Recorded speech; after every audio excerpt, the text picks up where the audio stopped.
Peguei, cara. É engraçado falar isso, né? Peguei ele como jogador. Cara, quando o Ronaldo começou ali no Cruzeiro... como jogador. Oh, quinta série bateu bravo aqui. Total. Mas quando ele chegou, eu estava começando ali como repórter e entrevistei o Ronaldo várias vezes ali na Toca da Raposa. Me lembro que...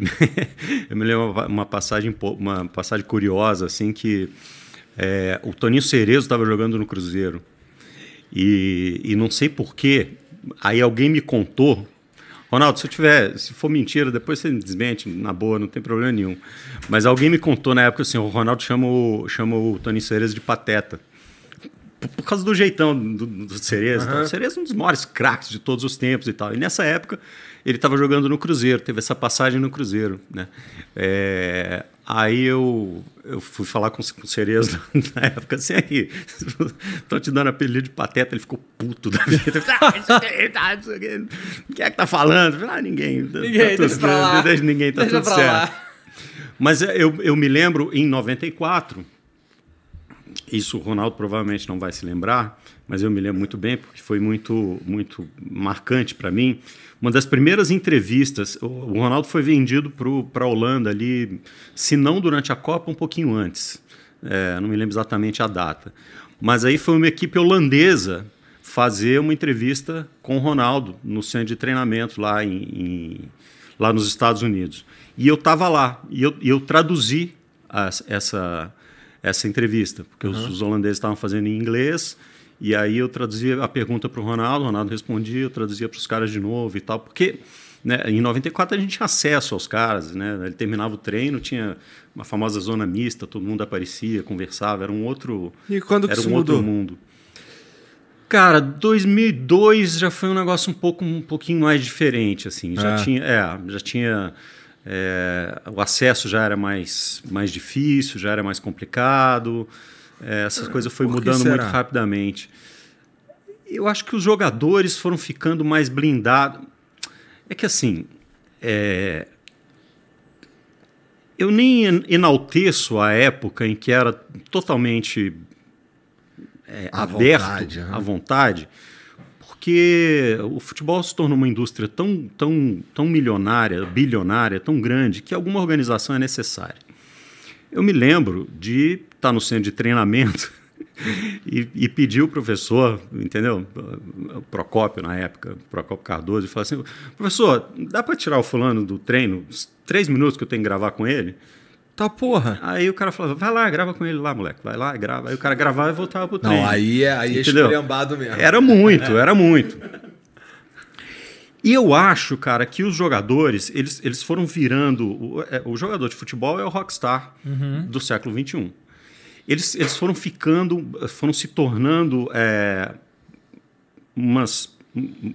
uma corporação, cada um deles, entendeu? Então, em volta de cada jogador de futebol tem uma estrutura gigantesca, assim, tem um assessor, tem um empresário, tem um advogado, tem não sei quem...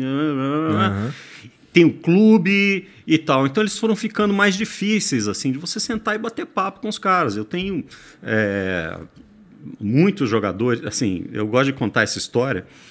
Quando eu estava no Sport TV fazendo... não vou me lembrar qual era o programa, mas era um dos programas que eu apresentei durante um tempo. E um dos participantes, frequentemente, era o Carlos Alberto Torres, o capitão. Então, eu sentava com o capitão, depois que terminava o programa, em frente ao Sport TV, tem uma lanchonete, a Casa do Alemão e tal. E ele gostava de comer um sanduíche lá de linguiça com queijo e tal. Então, a gente saía do programa e frequentemente sentava ali. E aí eu sentava ali, cara, e ele ficava contando casos, não só para mim, às vezes para o Barreto, para quem estivesse no programa ali e tal. E eu ficava pensando assim, gente, eu estou sentado aqui com o capitão do Tri. Entendeu? O cara está sentado aqui, ele já está mais velho, tudo bem, mas ele está aqui contando histórias, está falando isso e tal. Hoje em dia, eu não vejo a possibilidade de isso acontecer com um jogador, mesmo que encerre a carreira e tal, daqui a um tempo, entendeu? Porque os caras ficaram grandes demais. Os caras muito grandes ficaram grandes demais. E ficaram muito inacessíveis. Eles ficaram muito ressabiados, inclusive com a imprensa. Então, isso foi mudando à medida em que o jogador foi se tornando uma entidade maior dentro do contexto do futebol. E eu nem acho isso ruim também, porque no final das contas... Você acha que a gente está no auge desse movimento ou piora mais um pouco? Quer dizer, aumenta? Cara, não sei. É. Não sei. O que eu sei é que é o seguinte, tem uma lógica nisso daí, que é, no final das contas, a estrela do espetáculo é o jogador. E na outra ponta é a torcida. A gente só faz a intermediação. Entendeu? Então,